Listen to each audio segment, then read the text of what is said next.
Alright, so if you've made it to this video, then you are about to see me turn this huge slab into a beautiful table. I appreciate you being along for the ride. This was my first time dealing with a slab of this size at 8 feet long and between 32 to 42 inches wide, depending on which end you measure. And you'll see here in a minute when I pull out the tape measure and measure both ends, you get an idea of the magnitude of this slab. I picked up the slab in Frankfort, Kentucky. It was from a guy by the name of Justin Rome. He's the owner and operator of Leeland Valley Wood Specialties, and they sell huge live edge slabs like these along with rough sawn lumber, and they also provide milling services. And well, I'll leave their info below in the description, and if you're in the area and you're interested, you should go check them out. I improvised, as you may have noticed, to get the slab out of my truck bed by using a flat all-purpose furniture dolly for the opposite side, and I think it worked out pretty good.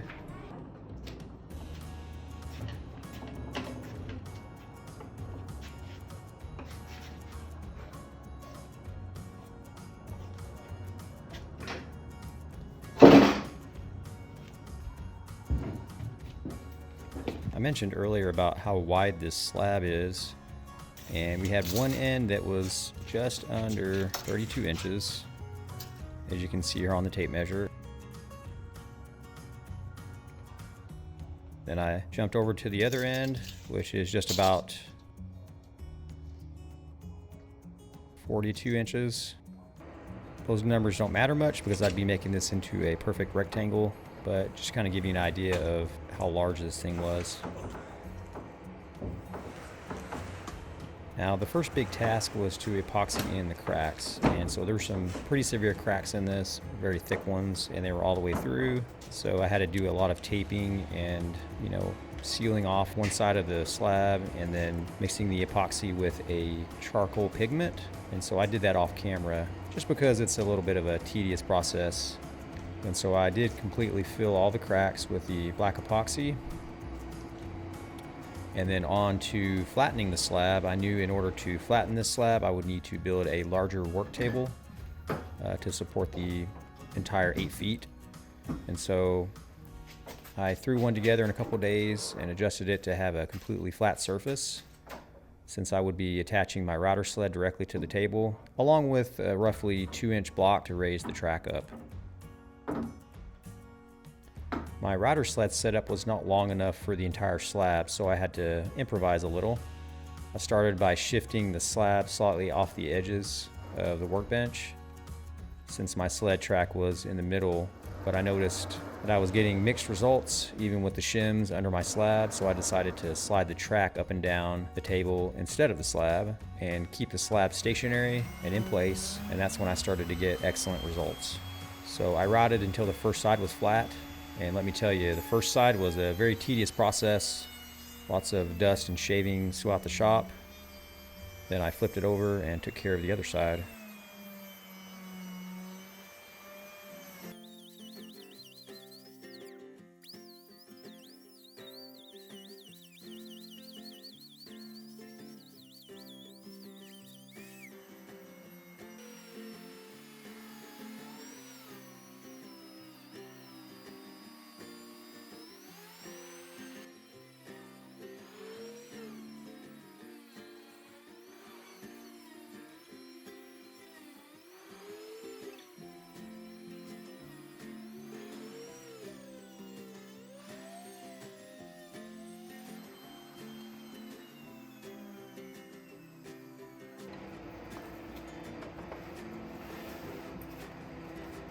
The process made for a very completely flat slab, ready for the next steps.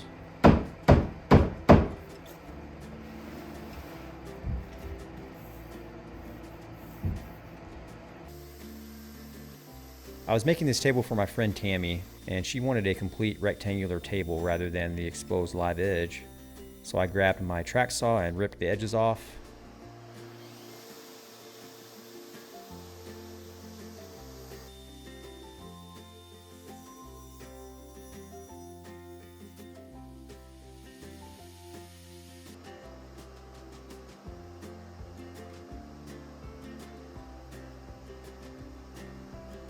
After a lot of sanding off camera, up to 320 grit, I applied finish with the Fuji Semi-Pro sprayer and General Finishes Enduro water-based clear poly.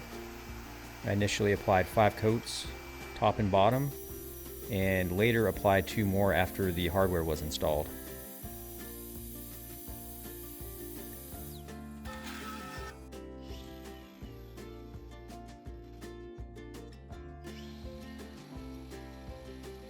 For the underside work, I started with a C-channel installation to prevent warping. I cut up my C-channel with a diamond disc.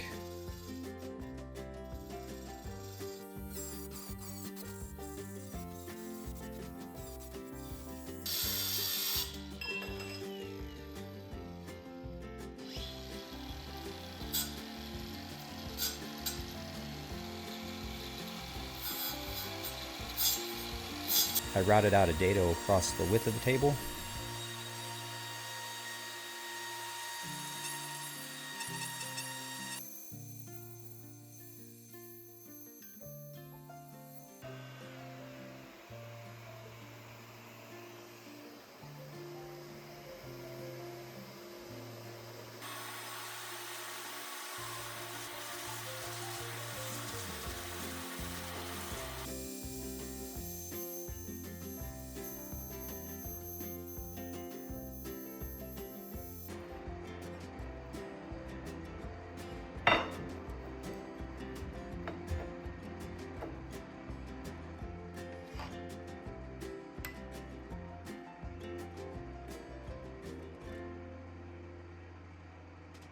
I noticed that the C-channel wasn't quite sitting flush, and so I did a small recess in the C-channel area, the dado paths that I had created so that the C-channel would sit flush with the bottom of the table.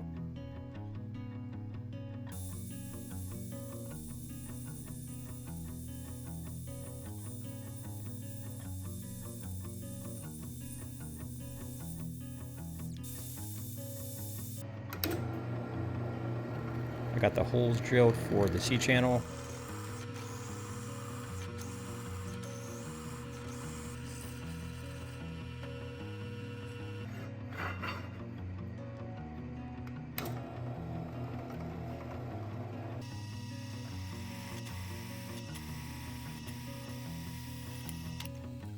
Placed it into the slot, center punched the holes, and then attached the C-channel to the table.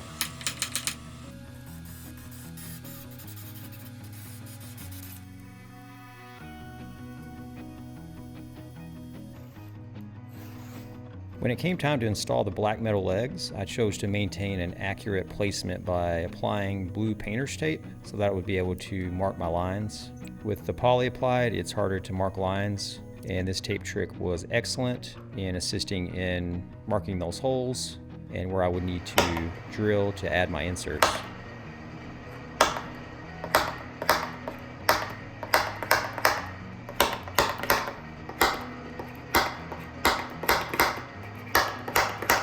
Using the Woodpecker's Auto Line drill guide, I was able to precisely drill holes for the threaded inserts, and since the drill guide has a depth stop on it, I didn't have to worry about driving through the tabletop.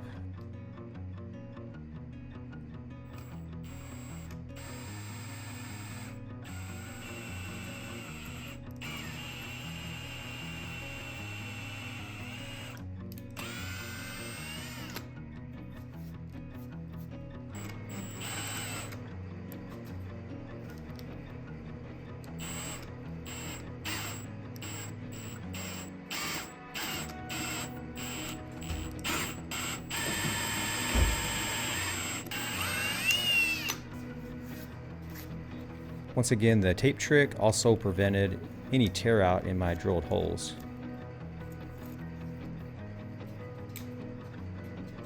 After drilling the holes, I used the single end countersink bit to make the inserts go in a lot easier.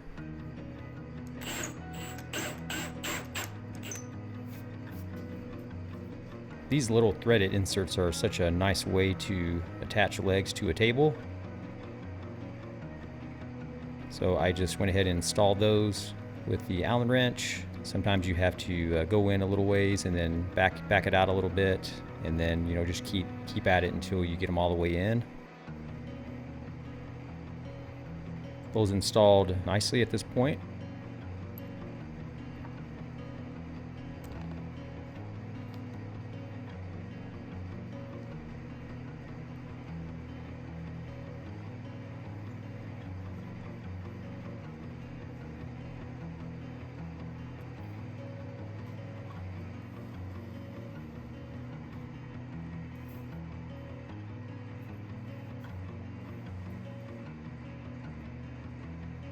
I lined up the legs to the inserts and hand turned and tightened the screws for the first fit.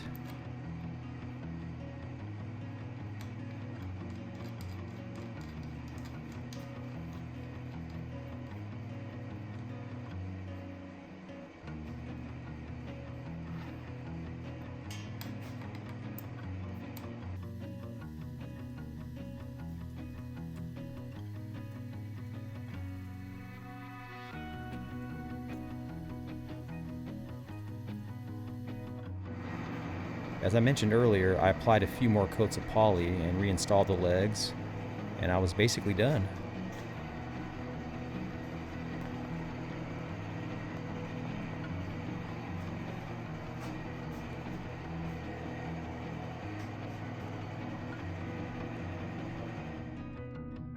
We drove the table over to Tammy's house and set it up in her dining room, and she was beyond excited to get her table.